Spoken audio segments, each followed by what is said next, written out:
पहला सवाल रितिका का है। उन्होंने हाल में हुई एक घटना के बारे में पूछा है जहां एक लोकप्रिय टीवी शो पर क्रिकेट खिलाड़ियों ने महिलाओं पर टिप्पणी की। आपके ख्याल से समस्या का कारण क्या है? सफलता या लालन पालन या बस जोश? और इसका समाधान क्या है? ओह, मुझे पूरी तरह नहीं पता कि उन्होंने क्या कहा, मगर मुझे बातचीत का एक हिस्सा दिखाया गया। निश्चित रूप से वहां लालन पालन में थोड़ी समस्या लग रही है। इसके अलावा I think it's also मेरे ख्याल से ये एक खास तरह का, क्या कहें, समाज का एक खास वर्ग है। मेरे पास सही शब्द नहीं है। शायद हम उन्हें पेज 3 या कौन सा पेज, वे अब किसी और पेज पर चले गए हैं। उस तरह का समाज इस तरह की डींगे मारता है जहां एक ओर वे लैंगिक समानता की बात करते हैं और दूसरी ओर वे लगातार इंसानी स्त्री रूप को नीचा दिखाते हैं, अलग अलग तरह से, कई तरह से। तो शायद ये युवक उस तरह की भावना से थोड़े बह जाते हैं और उन्हें लगा वे थोड़े और ऐसी चीजें कहकर समाज के आगे थोड़े कूल दिखेंगे। मेरे ख्याल से उन्हें कुछ हद तक दंडित किया जाना चाहिए, मगर साथ ही आपको उनका करियर बर्बाद नहीं करना चाहिए, क्योंकि वे अब भी युवक हैं। उनमें से एक ने कहा, मैं ऐसा दोबारा नहीं करूंगा। कुछ दंड मिल चुका है, उन्हें शर्मिंदा किया गया है। मेरे ख्याल से इतना काफी है। उन्हें फांसी पर लटकाने की जरूरत नहीं है, ऐसा करना जरूरी नहीं है, मगर साथ ही अपने आसपास एक ऐसी संस्कृति बनाना, हमें ऐसी संस्कृति बनानी चाहिए जहां जेंडर कुछ खास जगह पर ही महत्वपूर्ण हो। बाकी समय मुझे क्या मतलब कि आपका जेंडर क्या है? नहीं, मुझे क्या मतलब कि आप एक पुरुष हैं या स्त्री? आपसे मेरा क्या लेना देना है? हां, अगर आप बाथरूम जाना चाहते हैं तो आपको अपना जेंडर पता होना चाहिए। अगर आप बेडरूम जाना चाहते हैं तो आपको आपका जेंडर पता होना चाहिए। बाकी जगहों पर आपको क्या मतलब कि किसका जेंडर क्या है? आप उनकी कद्र उनकी काबिलियत के लिए करते हैं, है ना? आप एक पत्रकार हैं। आपसे मेरी परेशानी यह होगी कि आप किस तरह की पत्रकारिता करेंगे। मैं ये परवाह क्यों करूं कि आप पुरुष हैं या स्त्री? क्या ऐसा नहीं होना चाहिए? तभी लैंगिक समानता आ सकती है।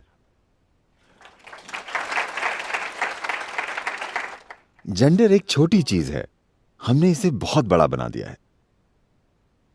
हमने इसे इतना बड़ा बना दिया है क्योंकि यह हमारे दिमाग में घुस गया है। यह हमारे शरीर तक सीमित नहीं रहा। जेंडर एक शारीरिक चीज है, उसे हमारे शरीर तक ही रहना चाहिए, है ना? अगर ये आपके दिमाग में घुस जाए तो ये एक विकृति बन जाती है, हर तरह की विकृति। सर, प्रशांति जानना चाहती हैं, बहुत से लोगों जिन्हें युवाओं का आदर्श माना जाता है ने काफ़ी हद तक मेरे जीवन को छुआ है, मगर मैं देख सकती हूँ कि वे खुद अपने निजी जीवन में दुखी हैं। आप उन आदर्शों को क्या कहना चाहेंगे और आप उनकी मदद कैसे कर सकते हैं? देखिए, मैं जो कहूंगा वो आपके लिए थोड़ा कठोर हो सकता है, मगर मैं ये कह रहा हूं क्योंकि अगर हम अपने समाज में अभी ये सुधार नहीं लाए we will simply go away like this. तो हम भटक जाएंगे। ऐसे चले जाने का मतलब है, उदाहरण के लिए, अभी 38% यूरोपीय आबादी मनोवैज्ञानिक दवाइयों पर है। 38%। ये कोई छोटी संख्या नहीं है। मैं यूरोप का उदाहरण इसलिए दे रहा हूं क्योंकि ये ऐसा समाज है जिसने सबसे लंबे समय तक भौतिक खुशहाली का आनंद लिया है। यह खुशहाली कैसे आई, यह अलग मामला है, ठीक है, मगर वो जिस तरह से भी आई, लोगों ने लंबे समय तक भौतिक खुशहाली का आनंद लिया। लेकिन 38% मनोवैज्ञानिक रूप से बीमार हैं। अगर चाहते हैं कि आधा यूरोप पागल हो जाए तो आप बस बाजार से कुछ दवाइयां हटा लीजिए। 38% लोग पागल हो जाएंगे, पूरी तरह बेकाबू। 70% अमेरिकी आबादी डॉक्टरी दवाइयों पर निर्भर है। सिर्फ मनोवैज्ञानिक दवाइयां नहीं, बल्कि तमाम तरह की डॉक्टरी दवाइयों पर। तो स्वस्थ रहने के लिए आपको रसायनों की जरूरत है। शांत और संतुलित रहने के लिए आपको रसायनों की जरूरत है। आप इस रास्ते पर सिर्फ इसलिए जा रहे हैं क्योंकि आप कुछ बुनियादी चीजों को सही तरह संभाल नहीं पाए, क्योंकि आप अपनी आंतरिकता को ठीक करने की कोशिश कर रहे हैं बाहरी परिस्थितियों के जरिए। इसे ठीक करने के लिए आप पूरी दुनिया को ठीक करना चाहते हैं। आप कभी पूरी दुनिया को ठीक नहीं कर सकते, मेरा विश्वास कीजिए। आप खुद को चाहे जो समझते हो, आप बाहरी स्थिति को 100% अपनी मर्जी से ठीक नहीं कर सकते, हाँ या ना? और एक भी इंसान आपके हिसाब से 100% नहीं चल सकता। क्या कोई चलता है? नहीं। बस ये एक इंसान है। ये इंसान 100% आपके हिसाब से चलना चाहिए। अगर ये इंसान आपके हिसाब से नहीं चलता तो आप गए। अब आप एक आदर्श बन गए हैं, या जो भी आप उन्हें कहते हैं। वे खिलाड़ी हो सकते हैं, संगीतकार हो सकते हैं, अभिनेता हो सकते हैं, डांसर हो सकते हैं, या जो भी, किसी भी रूप में वे आदर्श बन गए हैं। ये ठीक है, मगर ये बहुत महत्वपूर्ण है। हमें समझना चाहिए, जब आपकी मौजूदगी लोगों पर प्रभाव डालती है तो आप खुद को कैसे रखते हैं, ये बहुत महत्वपूर्ण है ना? ये बहुत बड़ा सौभाग्य है कि आपकी मौजूदगी से ही लोगों के जीवन रूपांतरित हो रहे हैं, नतीजा अच्छा हो या बुरा। जब आपकी इतनी बड़ी जिम्मेदारी और इतना सौभाग्य होता है कि आप बहुत सारे जीवन को छू सकते हैं, क्योंकि हम चाहे जो भी शारीरिक गतिविधि करें, हम ऊपर से कई चीजें सोच सकते हैं, मगर वास्तव में सिर्फ यही चीज मायने रखती है कि हमारी गतिविधि किसी दूसरे जीवन को छूती है या नहीं, हाँ या नहीं? क्या आप ऐसा कुछ लिखना चाहते हैं जो कोई ना पढ़े? नहीं। क्या आप ऐसी इमारत बनाना चाहते हैं जिसमें कोई नहीं रहना चाहता? क्या आप ऐसा गाना गाना चाहते हैं जिसे कोई ना सुनना चाहे?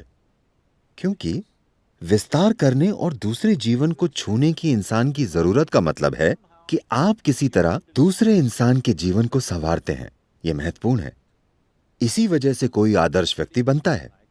जब ऐसा सौभाग्य आपको मिला है कि आप वास्तव में दूसरे व्यक्ति के जीवन को प्रभावित कर सकते हैं, अपनी मौजूदगी से ही, या गीत या नृत्य या बातचीत वगैरह से, या जो भी, तो ये बहुत महत्वपूर्ण है कि आप खुद को इस तरह से रखें कि आपसे जुड़ने वाले हर इंसान पर आपका सकारात्मक असर पड़े।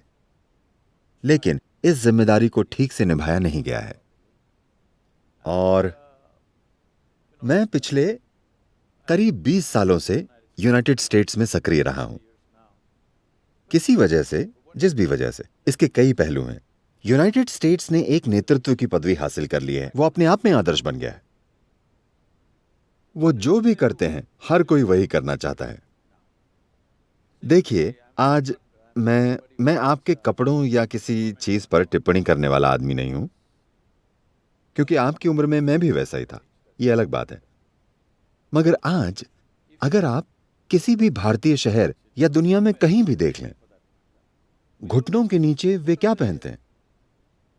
लगभग 60% लोग अमेरिकी कर्मचारियों के कपड़े पहनते हैं। वे जो भी पहनते हैं, हर कोई पहनना चाहता है। वे जो भी खाते पीते हैं, हर कोई खाना पीना चाहता है। भारत में अनेक प्रकार के व्यंजन उपलब्ध हैं, ठीक है? किसी और संस्कृति में व्यंजनों की इतनी विविधता नहीं है जो भारत में है। अगर आप इसका अनुभव करना चाहते हैं तो आपको दक्षिण आना चाहिए। उत्तर में थोड़ा हर कहीं एक ही तरह का मसाला है। लेकिन अब आप बर्गर खाना चाहते हैं। यह हिप्पोपोटामस के लिए बनाया गया था। खाने का यह कैसा तरीका हुआ? लेकिन यही हमारा तरीका बन गया है। क्यों? क्योंकि अमेरिकी ऐसा कर रहे हैं।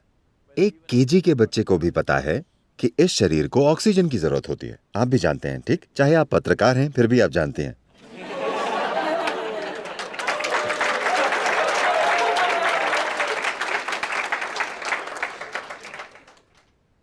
मगर वे एक बोतल में कार्बन डाइऑक्साइड डालते हैं और कहते हैं यही असली चीज है, और पूरी दुनिया उसे पीती है, ठीक है? इसका मतलब है कि अमेरिका एक आदर्श बन गया है। वे जो भी करते हैं, हर कोई करता है। तो मैंने कहा, अगर अमेरिका ध्यान करेगा तो सारी दुनिया ध्यान करेगी। इसीलिए मैं अमेरिका में इसे फैला रहा हूं। मान लीजिए, उदाहरण के लिए, माइकल जैक्सन जैसा अगर कोई ध्यान करता तो 2 करोड़ लोग कल सुबह से ध्यान करने लगेंगे। अगर मुझे 2 करोड़ लोगों को ध्यान करवाना है तो मुझे सालों काम करना पड़ेगा। तो आदर्श का मतलब है दूसरे लोगों ने आपके जीवन में निवेश करना शुरू कर दिया है। अब यह बहुत महत्वपूर्ण है कि आप जिम्मेदारी से बर्ताव करें। यह बहुत महत्वपूर्ण है। यह एक सौभाग्य है जिसका दुरुपयोग आपको नहीं करना चाहिए।